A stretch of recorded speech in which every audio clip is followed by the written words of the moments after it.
If I may, one of the things just kind of to take it a little bit further back to, the genesis of this idea of gender and masculine versus feminine, boys and girls.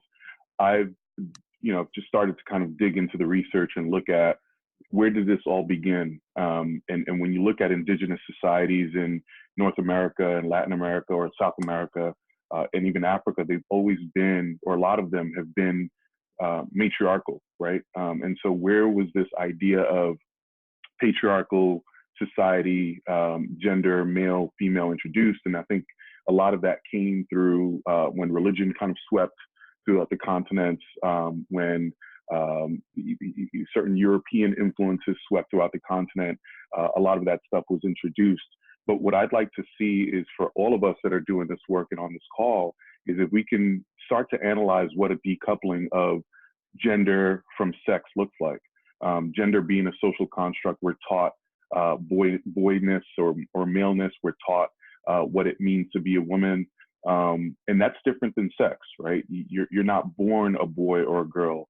You're assigned that gender at some point.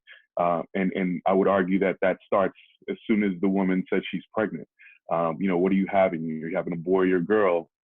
And then everything from there kind of, starts to kind of socialize that child as a boy or a girl, whether it's a baby shower, a gender reveal. So all these rites of passages that reinforce what we are and what we wind up performing, I think is what I'd like to start to challenge, right? Do we even need some of those rites of passage to begin with? And I think you make a good point as far as what the disparity in terms of education, in terms of economic success that exists right now between quote unquote men and women or male identified versus female identified. But I think there's a deeper issue here that needs to be addressed. And that is, what does that even mean? And how do we address the very basic human need of education and kind of closing that gap? And I think it starts with the way we socialize young people, young humans, from the very beginning, that starts us off with this big wedge in between us.